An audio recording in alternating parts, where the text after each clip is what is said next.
Hello everyone, Kurt over here, and welcome back to another episode from Whole Footer Labs. Today we're going to be continuing on, once again, with our counter actions to Fiore's First Master Dagger. And today we're specifically looking at the counter to the Ligadura, where we have that middle bind and he locks up and how we've kind of locked in place. Again, I have Connor Neagle here with me to help out with that demonstration of this training. And one also right here, again, we're starting to see that having him and I there, we demonstrate the technique that's already been covered with Vincent, but then we also talk about the counter. And I might play with that a little bit more in the future by utilizing that as a continuation process, because it is nice to have someone there so you could actually see what's happening to the body. Because again, these are all things that are very hard to do when you have a mechanical apparatus over there. Don't tell him. I hope he can't hear me. But anyway, like I said, again, as good as what Vincent is and what's designed to be, it is a fantastic tool, but there's some things you just can't see until you see it on a body. And that's what we're going to be doing today. So we're going to be looking at the counter to Fiore's middle bind, where we're going to the Ligadura, where we're locking down, and we're going to see how we get out of that. Okay, welcome back again. And again, I have Connor here as well to talk about what we talked about before here, about that second play within the First Master, where we talk about utilizing the Ligadura in concept right here against it. And again, Fiore talks about us right here. The attack we're addressing right here is that Mandrito, it is a Mazzani or a Fendente from the right side of the body that we're contending with. So in this space right here, Connor is going to once again step in towards me. He's going to make that strike, and I make this parry that comes out to this way. Now, remember the 5 things we talk about: make the cover, break the arm, strike the person, break the arm, bind them, and throw them, right? A big part of this is, if I've stopped him here in this position, if I decide to strike him in the eyes, well, one, it's going to turn him this way across in some form or fashion. Putting my hands in his eyes, he's going to retract away from this right here. And again, this gives me access to be able to come in. And again, like I said before, with Vincent, you don't really get to see this, but you can already see here, and I'm not doing a lot, you can already see just by me popping and turning through here, already, that is breaking all this structure. And that's not comfortable for anything within his shoulder or any of the other spaces, okay? So again, just expecting the technique to work out of nothing is, I think it's a little bit, it's not necessarily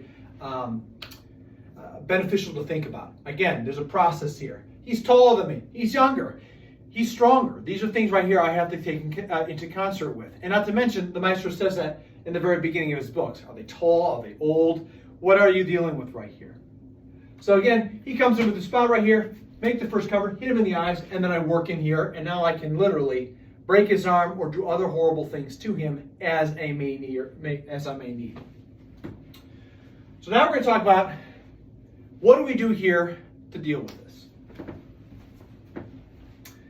So again, if I understand that he's coming in with certain things here, he's doing things to me, so on and so forth.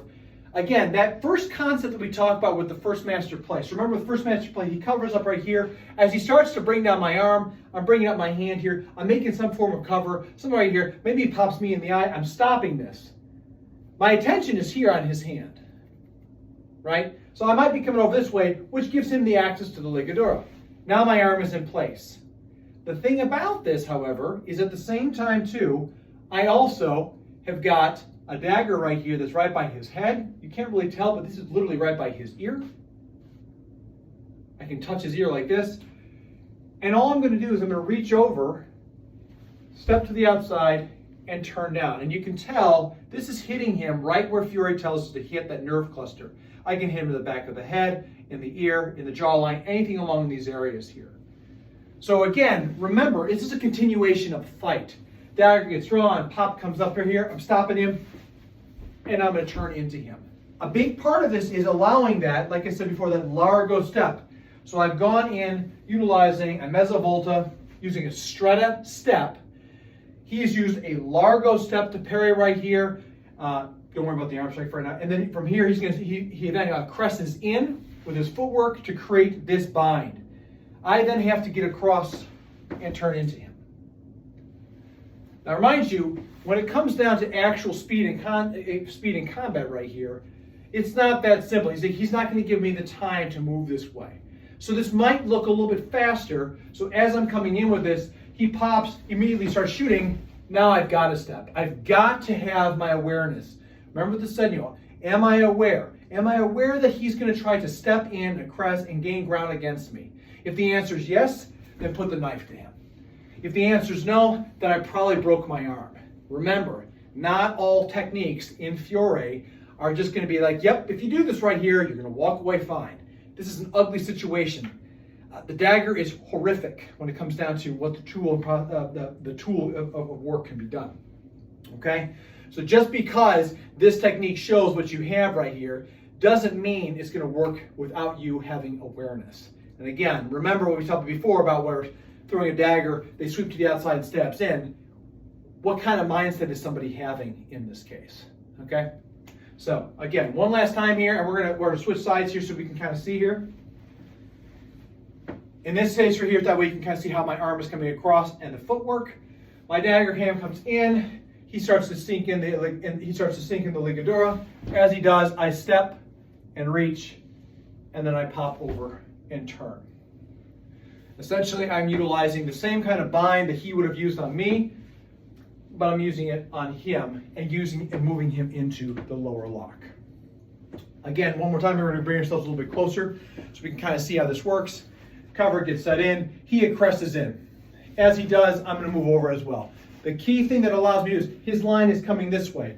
So I've got to also step in with this, grab the hand, turn down. That's it. And again, here he goes, I step with, here, and I'm turning down. Okay? All different angles right there that give us that one spot to counter this very devastating armbar against the person, right?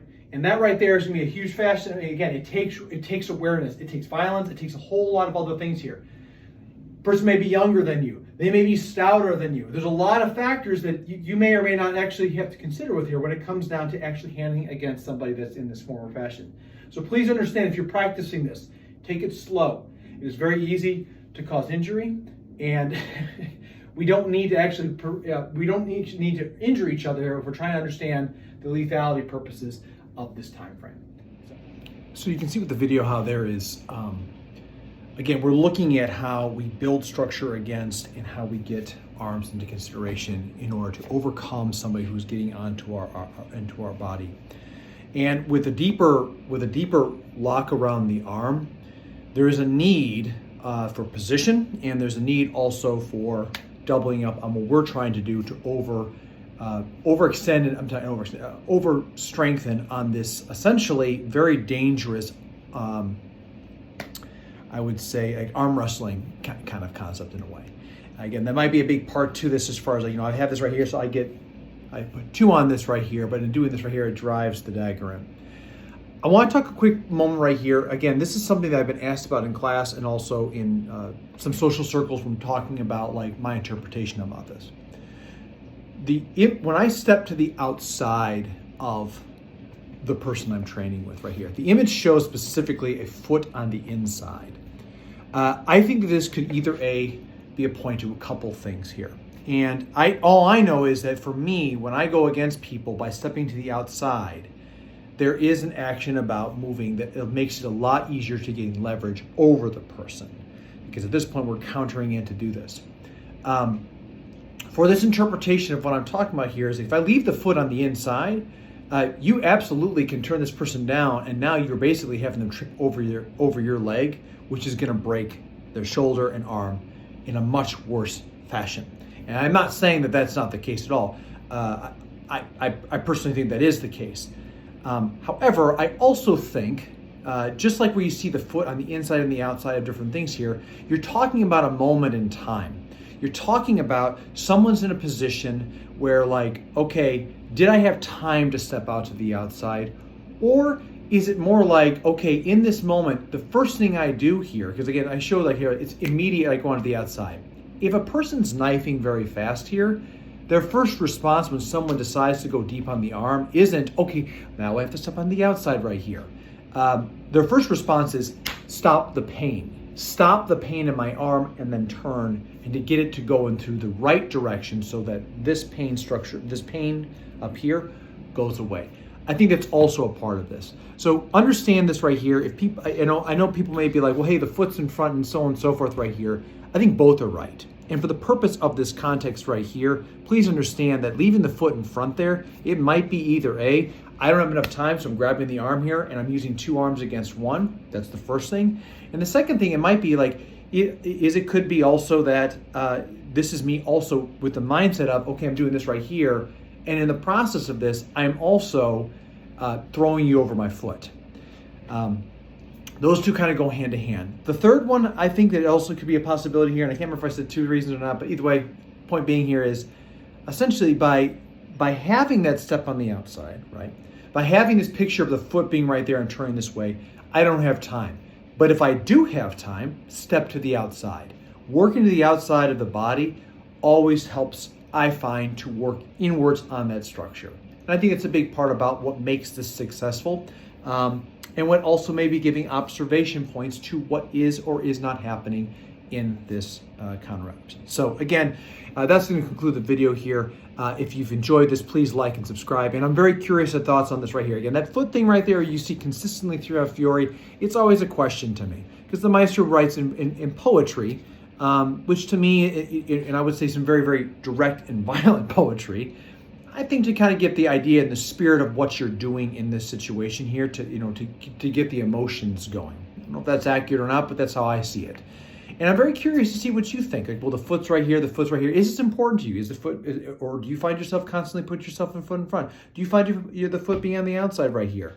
If you're a lighter person like me, are you even able to turn someone who's bigger with the foot being on the inside? In many cases, I struggle with that. And in many cases, I find that once I get up here with this, I use this as a point right here to step around so that I can drive the dagger in to the spots where Fiore says. So please, tell me your thoughts out there. Be very curious to hear what you think about that.